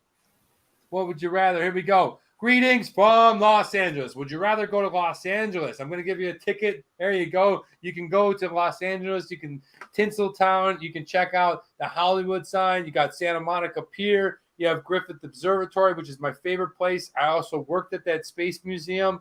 And then you have the beach, the whole coast. Malibu. Malibu. One day, buddy. One day I will have a place in Malibu. I'm coming to visit. Dude, no problem. You might have a place in Malibu sooner than you think. That's a nice soundbite. I'm sticking to it. But hey, LA or give me Viva Las Vegas. All right. Viva Las Vegas. Okay. Beautiful town. Lots of gambling. You got the Bellagio, the Fountain. You got Paris Hotel, or what's that? The Egyptian? That's the Luxor. That is the Pharaoh in front of the Luxor. That's right. Okay. Look, I've been to Vegas. I go all the time. I'm coming back soon. I have Cholins on LA. I love Los Angeles. That's why I live here. Yeah, there he is. Yeah. Dude, what the fuck? So sorry, but those are the two cities I lived in China. Do I know who you are? Dude, he's tapped in. This is the Chinese president. He's tapped in. I hope, but he's right. He's right. It is similar to the difference between LA and Las Vegas would be Shenzhen and Guangzhou. Yeah, the thing I like about LA the most for me is the ability for everything to happen within. You can go skiing, you can go on the surf, you can just hang out. LA gets a bad rap a lot of times because of its political disposition, but I love LA. That's why I live here. But anyway, what about you, Nate? It's tough because I don't necessarily love either place, but I guess I kind of have to agree. At least you guys have the beach, and LA is so diverse and so big that regardless of who you are, you have a pocket you can fit into. Vegas isn't really like that. We are very dependent on tourism. I don't love tourism, especially when you live in the tourist place. So I'm going to have to go Los Angeles. I'm surprised I'm saying this, but I'm going to go LA. You heard it. Soundbite. All right. Dave, I'm curious. She's quite up. Well, I've been to LA once, and I've only been to the airport. Scared to death Marine, not knowing, it's a small town. But I saw a lot of cool looking sights just in the airport alone. So I'm going to have to go with LA because I would love to see all the Hollywood stuff, all the sign, because I follow a lot of YouTubers that I don't know if you ever heard of them, Grim Life Collective. They have they do like different movie locations. They go back to different movie locations. They started out in like Savannah, Georgia, then they moved to Florida, and now they live in LA. And I love watching their show. LA, California's got a lot of political different stuff, but you know what? I've been to California. I did like California. the little stuff that I got to see because I'm a small town person, and I'm gonna go with LA. I mean, who wouldn't want to meet a movie star? I mean, really? Well, So- Dave, And by the way, just to clarify, when we say it's political, right? Like I don't care one way or the other. No, I don't either. no. It's just too political, like jammed down your throat, regardless of what you think. So It is. I'm kind of cut down the middle. I believe in both sides. Sure. But when you're in LA, man, it's just that's the temperature is what's going on politically.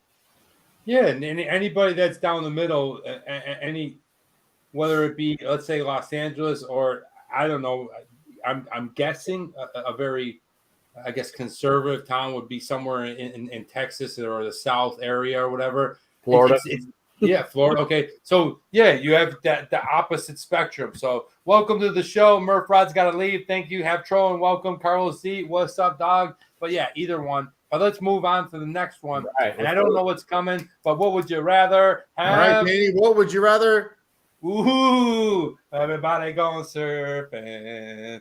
Surfing USA. All right, I love surfing. Or ATV. That's a tough one, dude. Right? That is a tough one. Do you want the glitz and the glam of the beautiful Malibu surf on the coast, or do you want to ride through the desert on an ATV? Travel Man Dan, what do you say?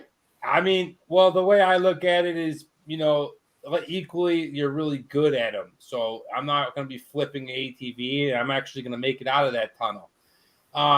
For me, secretly, being from Buffalo, New York, I've always wanted to surf, but I just can't do it. So I'm going surfing. Plus, the chances of seeing boobs are a lot higher. Okay. Just kidding. All right. So here's the thing. I feel like anybody can ride an ATV. Like anybody can do it. If you can drive a car, you can get on an ATV. Maybe you have to drive slow, but you can ride it. Not everybody can surf, right? That's a unique talent. It's something that I always kind of admired growing up in the Northeast with pine trees and, no beach in sight. It always kind of is a thing that I wanted to do, and I always was inspired to do, and I've never done it. So for me, surfing, I would much prefer be a surfer than an ATV rider. Dave's TV. What's it gonna be? He's thinking. being in law enforcement and in the kind of area that I live in, we're constantly dealing with calls like this with four-wheelers, and I'm gonna go with surfing, man. Yeah. I grew up in the 80s. I was born in 72, grew up in the 80s. I love Billabong, Ocean Pacific when Ocean Pacific was popular back then. Now they sell it at Walmart. So, but who wouldn't want to learn how to surf, man? Especially over there on the West Coast where the waves are 10 times the size of the ones on Florida. So, yeah, I'm going surfing, man. Hell yeah. I mean, yeah, he's just too cool. All right, well, let's go on to the next one. It's time for a little scrum-diddly-umptious. Which would you rather eat? All right, hold on a second. Travel Mandan, do you mind if I kind of preface this a little bit? Oh, sure. After I already know what they are, sure. You know what they are, but the whole point is cheap eats. So I will give that to you before you announce them. It's cheap eats, not. I wanted to get a little bit more specific, a little more niche. So this is about cheap eats you can find in the two areas. Okay. All right. The $1.75 El Paso at Leo's taco truck. Just one taco is $1.75. Yep. I don't exactly think that is very cheap, but it is now. Have you been paying attention to inflation? Inflation, my friend. Yeah, I mean, yeah, I guess. I mean, yeah, now $1.20. Okay. All right, what's the next one? Or the 99-cent shrimp cocktail in Las Vegas. Look at that disgusting thing. Oh, I love that thing sucks. That thing stinks, dude. Dude, it was an institution in Las Vegas for a very long time. Dude. That is those weird shrimps that nobody ever likes. Like lots of ketchup on it. Bring me back to the El Pastor. Take me back to the. That looks like a food.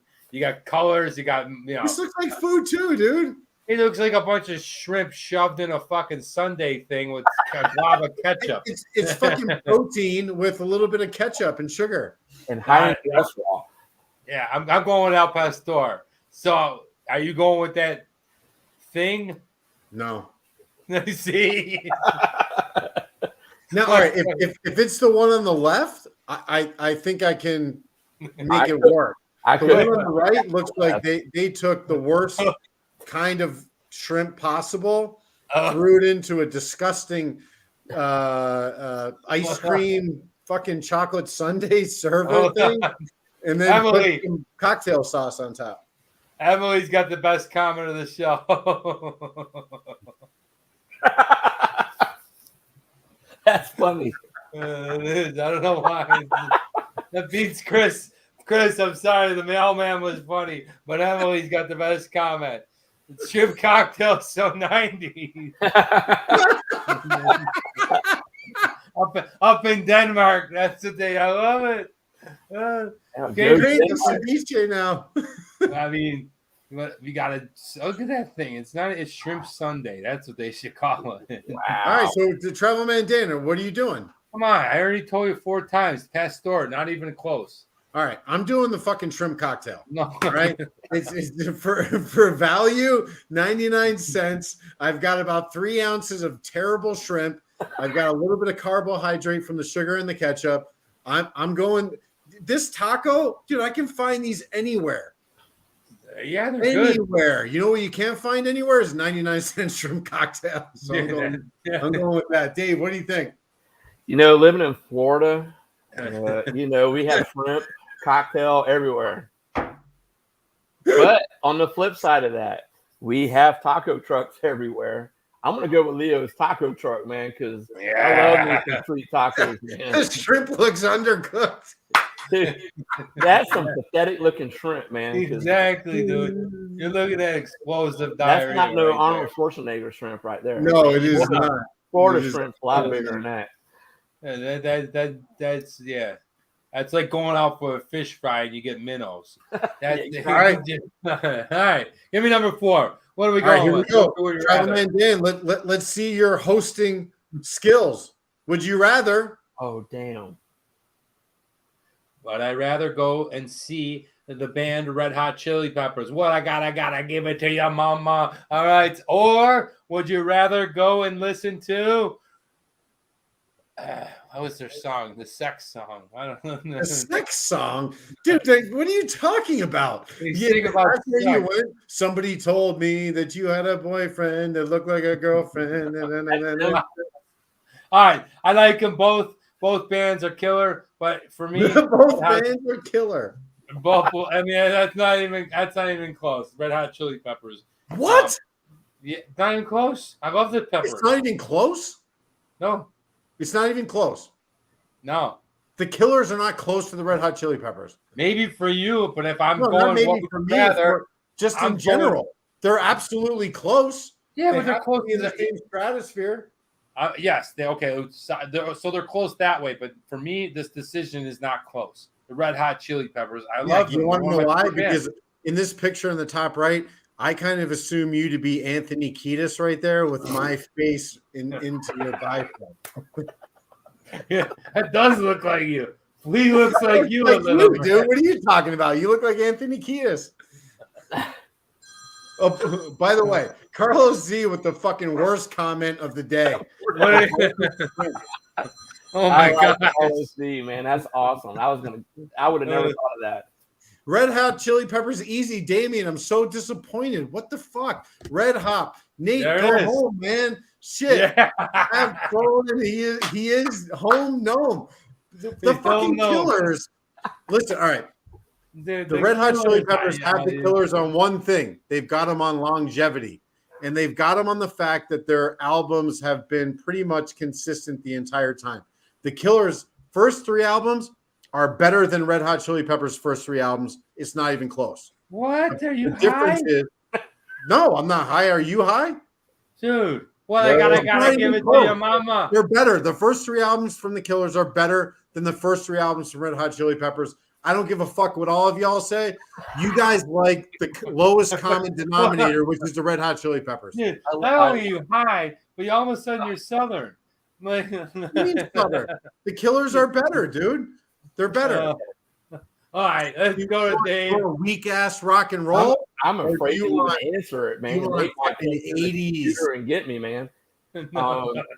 I There's no. I No feel right like or Nate's been my friend a long time, but I'm gonna have to go, and this is the reason why. I'll tell you why I'm gonna go with the Red Hot Chili Peppers. God damn it! Hear me out. Hear me out. The Red Hot Chili Peppers got me and a bunch of my homies in the Marine Corps through the Marine Corps, man, because that album that you had posted on there was probably one of the best albums to me. Blood, Sugar, Sex, Magic. Yes. Give it Yeah. away now. Oh my God. Red Hot Dude. Chili Peppers. And the Killers are good. Do not get me wrong. They're great. I think appreciate that, brother. I love it. No, not you. I'm doing it to have trouble. Have trouble. Got the finger. But it was a tough one because I was thinking Killers too, but I'm old school, going with the Red Hot Chili Peppers, man. God damn you! Fuck you, freak. Exactly, dude. Nate would be like, he's at the Killers concert, and he goes up to Nate, the vendor. You are the man. You sent me a beer. Whoever sends me a free beer is the man or woman. Next time we'll coordinate this better, so you pick everything I pick. Okay, there you go. I pretty much did on the beer reviews. I mean, Nate goes to a Killers concert. Instead of getting like a sausage and pepper sub, like a dude, he's like, "Do you have a cocktail shrimp?" What is it about the word cock, man? I mean, geez. No, it's all right, Danny, we got one more, dude. All right, now for the disgusting one. Is it going to be boogers, blood, cum? What's it going to be? All right, Justin, what would you rather be stripped naked and dropped off on Skid Row or be stripped off in the middle of the desert? Definitely the desert. Not even close. All right. Sure. Listen, you do not want to go down into Skid Row in a hazmat suit. Hold on. Let me clarify. You would rather be dropped on in the desert. Who knows how far out from Las Vegas you are? It's an 8-mile walk. Naked. You would rather that than being in Skid Row? Yes, I'd make it. Okay. Yeah. I would get out of the desert. Skid Row. I've been to Skid Row. It's not a very nice place. And you don't want to be naked there. All right, so I'd rather be dropped in Skid Row. I feel like what I can get an Uber from Skid Row. Like at least I can get somewhere and get out. The desert, you have no fucking help. You're done. If you don't have water, you're fucking done. My next question is: do you have a phone with you when you're naked? Yeah, you're naked. For my situation, yes. Yeah, exactly. So if I get one in the desert, I'm gonna call Dave's TV. Oh, fucking who? Who's coming out a 45-minute drive with you in 115-degree heat with no water? I'm gonna call Dave's TV out there. Yeah, and he's gonna get law enforcement to come and swoop me up on a helicopter, and you're gonna be in Skid Row with a bottle shoved up your ass. There's no 5 gallons of water, Damien. You're going out there by yourself with your cell phone naked. There's no 5 gallons of water. Dude, you do not want to walk through Skid Row naked. Like on the ground, your feet, okay, you will get so many diseases on your feet from stepping on needles. I'd rather both of those than that. God damn it. The 99-cent fucking shrimp cocktail was better than the El Pastor. No, dude, it's the worst idea you've had since the Killers being better than the Chili Peppers. Dave, what do you got? Where are you going? You going nude down Skid Row, or are you going to run through the desert? Man, y'all would have to ask this on my episode. Wow. Oh, man. I don't know. The desert would be rough on your feet, and there's really nowhere to run to get off that hot. Dave, look at that street. You don't think that would be rough on your feet? The street in 30 seconds. Walk around the fucking block. When you're on the desert, there's no walking around the block. There are heroin needles all over that street. Well, that sounds like fun. I've never been to Skid Row. I'll take it. I don't even know where it's at. 4th and Broadway. Okay. Right around the corner from Danny's apartment. No. Dude, I'm gonna have to go with Skid Row because man, I can dodge the needles and I can run. They're gonna get a good laugh anyway, so they probably aren't even gonna worry about me being naked except for the good laugh. I'm gonna go with Skid Row. There we go. Yeah. Well, there's no right or wrong. I hope that you were entertained by our What Would You Rather. If you're just hopping on, this is what Nate and I are drinking from Paperback in Los Angeles. It is called Under Pressure. Okay. Dave's TV is with us. He is drinking the Cosmic Crown from Cigar City Brewing. He's got an awesome YouTube channel that also reviews beers. Go check him out. Now it's time to go ahead and, let's go ahead and roll the die. So what are you reading? What are you watching? What are you listening to? Whatever it lands on, I'm going to tell you. And then, Dave, you can go off of my number, and then we'll whack it down and give it a score and get out of here. Here we go. Number 2.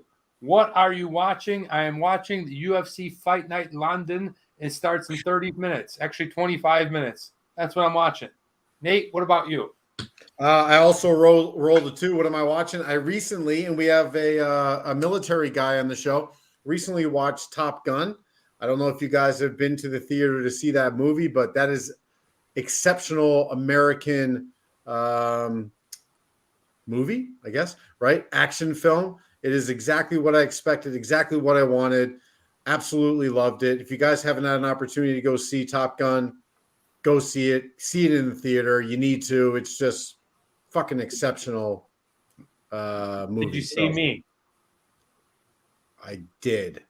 I was on one scene. I played John Hamm's double, Dave. I told my wife about that. I watched that episode that you talked about that. So I didn't even get in there. It was a lot of fun though to hang out and meet Miles Teller, the rest of the cast, and then Tom Cruise. It was really cool, actually. I really liked it.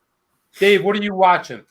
Is it something that you currently watched, or you just watched it, or whatever you want? Whatever you want. Yeah, we're just trying to make some small talk. I'm a big zombie movie. Love George Romero. I literally just got done watching the Resident Evil on Netflix.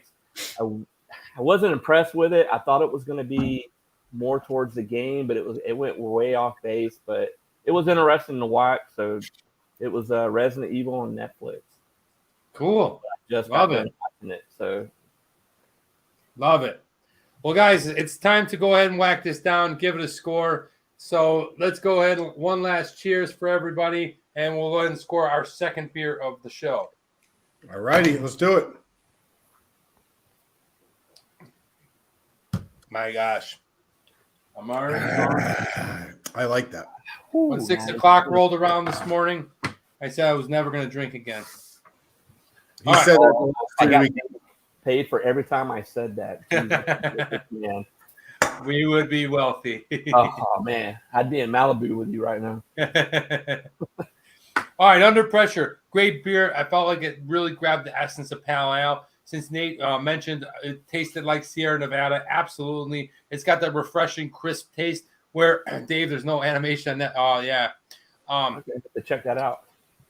The bitterness of the something in there, the hops and stuff like that, it was not overpowering. It's just the way I like it. It's a lot more bitter than your Dale's Pale Ale. So I love what Paperback does, and I think this beer is really great. I'm giving it a 4.0, Nate.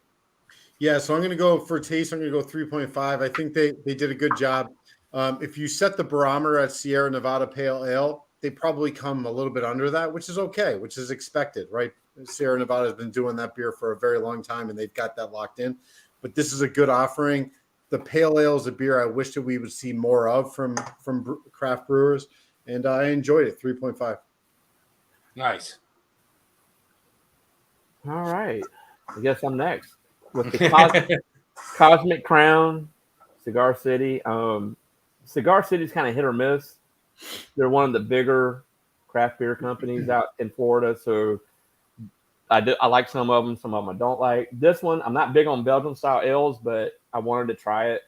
I'm going to give on a taste probably a 2.5. Okay, that's fair. Hate to do it, but they're Florida. I have a feeling, Dave, the more you get into the weird beers, you're going to start to pull back and enjoy the traditional style beers like Belgian, right? Yeah. Like you're going to just – the thing that happens to me is I get so overwhelmed by hazy and super – Did Nate freeze? Did I? Yeah, okay. Am I back? No, you. Yeah, you're back. Okay. Anyway, so it's one of those Belgian beers are pretty awesome. They're kind of synonymous with German style beers, and I think you'll start to appreciate them the more you get into the process here. Welcome back, Mr. Carter. Dave knows what I'm talking about. All right, Train to Busan is awesome. I did. That was pretty cool. Okay, so let's go to price, and it's fun. It's interesting because Dave said something that me and Nate also feel too. Is like if a brewery is close proximity to us, we always feel like we need to give them a better score. Yeah. But like this is our honest opinion. It doesn't mean the brewery is total shit. It might be a specific beer that we don't enjoy with our palate. That's it. Okay. But we try to do our best on being as fair and I guess as truthful as possible. Price. Okay. What did I pay for these? It was a 4-pack. It was $12.99. A little expensive with tax, $3.50, but I like their product. It's from a craft brewery. I feel like the price point is right along where it should be. Nothing more, nothing less. I'm giving it a score of a 4.0. I think it's perfect. 3.0 for the same reason. I think it's a fair price. Thank you, Danny, for bringing this to me. For this kind of beer, I think it's right in line, slightly above average, 3.0. I'm trying to remember what I paid for this. Well, I paid $2.99 for this one because it was all of them were $2.99. I'm gonna go with a 3. I think it was worth what I paid for it. Belgians are growing on me, but it's still going to take some time. I like German beers. Belgian style, it's kind of they have a unique taste to them. It's kind of hard to describe, but I love my Oktoberfest and and they're hard to come by in this area that I live in Florida, but I had some good friends that sent me some. So I'll go with that score for the nice. Price. $2.99. You can't beat that. All right, design. Love it. Love that this guy's entangled right there. You can see he's entangled by an octopus. He's got his knife out. It looks like he's trying to hit an anglerfish in the face with a knife. Really detailed, kind of tells a story through pictures. He's got that comic book feel. I love what Paperback does, especially with all their can art. I'm going ahead and giving it a score of a 4.5. If you look closer, you'll see like Los Angeles River, and that's kind of cool, which is a disgusting little causeway that doesn't really get filled up, but pretty cool can. Nate? Yeah, I'm going to do the same thing, 4.5. I really appreciate all the effort that they put into the marketing and into the detail of the cans. It is a sticker can. They don't tell a story, so that's why I'm not giving them a 5.0. But I don't know. I like it. It's this blue color is alluring to me. It draws me in. I really enjoy it. I love the tentacles of the octopus or the squid, whatever that is. So for me, it's a 4.5. I'm not, a 5.0 would be perfect. They're pretty close. Yeah. All right. I kind of like their can art on this one. It's real dark purple. It's got a skull with a crown on it. I don't know if you can see it or not. There you go. Oh, that's purple. I thought it was black. It looks purple. It's got to be purple because maybe it's like really black. It looks purple. I don't know. But it's got the gold lining on the lettering and around the crown. Cigar City, like I said, is very well known in Florida and probably in the southern states. Pretty good. So we get it out here. Do you? Awesome. So I'm going to go with a 4 on the can art. And the look. Nice. I'm going to answer this question from Have Trollen, who's in Denmark. TMD and Company, I got this idea. Can you tell me what next week beer is so we can try and get one on ourselves? We don't know. We're going to discuss it this week. If you check out our Instagram at Weekly Beer Show or Travelman Dan, Weekly Beer Show at Twitter, we'll go ahead and let you know by Wednesday what the beer will be. I will be back in Buffalo, New York, so it might be something regional if I can get it to Nate in time, but we just don't know. Maybe it's something we put on our Twitter or Instagram and at least give you a couple of weeks to try to find it because some of this stuff is very, very hard to find, which brings us to the accessibility for Paperback. Unfortunately, this beer is only in Glendale, California. It's going to be hard to find pretty much anywhere else. 1.5, that's the only bad strike. I give it a 2.0 because I was able to get it from Danny, but I agree with him. It's going to be tough to get outside of that little area. So for me, it's a 2.0. I'm going to go with now that you told me that you can get it where you're at, I'm going to go with a 4.5 because Cigar City is pretty well known throughout the country, I think. It is. So they're a big brewing company, and if I'm not mistaken, they got bought out by Monster Energy Drink. So we'll see if any changes come out when that actually. I don't know if it's taken place yet or not, but Interesting. yeah. So we'll see. Carlos Z, Armenian beer would be awesome. It's funny that you say that because Glendale is also considered like Little Armenia, and I'm actually going there later today to go to Fades and Blades and get my hair cut down in Burbank, but to my Armenian friends barbershop and have Troll, I love your idea. TMD X Factor 4.0. I like Paperback. I think it's a great brewery. I love what they're doing with their designs. Their beer is really good. Just everything about it. 4.0 for me. Nate? I'm gonna go 3.5. I still remember the first time you went there, so I'm holding a grudge against them. But other than that, I do appreciate their beer. I appreciate their artwork. I wish they were a little bit more friendly, but we'll see when I go there. Maybe it was just a bad day. 3.5. Yeah, let it go. No one cares. All right. I've never been to Cigar City, to the brewery or the tap room. I think sometimes when you get big like that, you tend to go for quantity and money. So I'm going to go with a 3.0. I mean, I love the can art. I love the can art on a lot of their cans. I'm half and half on what tastes good and what tastes bad, or not bad, but not just something that I drink all the time. So yeah, 3.0 on the X Factor. Nice. All right, summing it up, guys, my total for the Paperback Brewing Under Pressure was a score of an 18, a solid score, guys, solid score. Nate, 16.5 for me. Good beer. I enjoyed it. Yeah, very good. Dave, what did you give the Cigar City? I gave them a 17 overall. That's a great Nice. score. There you go. Yeah, I mean, Cigar City, they got some really good beers. High Life is probably their well-known one. Frostproof. If you can get a hold of Frostproof or Fancy Papers, try them out for sure. Nate holding up the two beers that they reviewed. I reviewed something else from Guatemala, and now it's time for the quote of the show, and then we're going to get out of here. But this quote comes to us from A.R. Lucas, who is a writer in Los Angeles, and she said this: "If there's even a slight chance of getting something that will make you happy, risk it. Life's too short and happiness is too rare." And I love this quote. My friend sent it to me. He posted it. And I just love this because this is what I'm all about. Listen, happiness is very, very rare, like true happiness.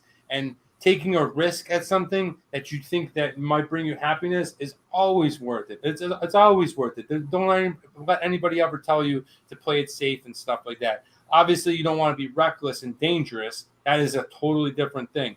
But when it comes to risking something and trying something or going after something, whether it be starting a YouTube channel that reviews beer or going out and going to a new country or trying a new food or something, you never stop risking yourself, okay? I really feel like that's what keeps you young and alive. And I love this quote from A.R. Lucas. I hope that you enjoyed it. I hope that you can maybe think about it when we're off the air or whatever. But that's today's quote. This is today's show.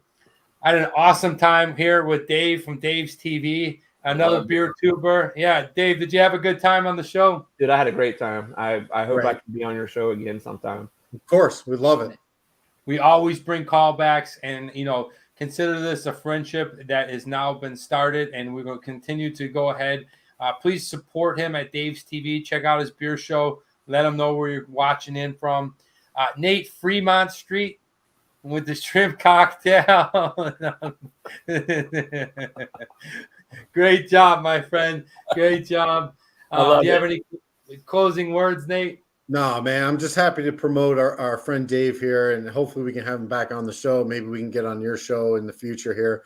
But we love what you're doing. Anytime we're able to promote guys that are trying to make it happen on in the social media world and on YouTube, anything we can do to promote that, we're happy to do it. Thank you for coming on the show, and you're a great addition and a great guest. Yeah, thank you for having me. And I've got a couple of Florida beers for both of you guys. So if I can send it to you, Nate, and get it to Dan, love it. You know, when you send them, we'll bring you back on. We'll do it together. Yeah, that'll work. Yeah. Sure. So I'm gonna try to get them out this week coming up. I got a busy schedule, but I can squeeze it in there. Awesome, man. Thank you. Thank you for having me. Thank you, Dave. So, guys, that's Dave's TV. That's Nate Fremont. I'm Travel Man Dan. Yeah. And remember, it's a big world out there. Make sure you see every bit of it. Bye, guys. All right, guys. All right. There we go. Bye-bye.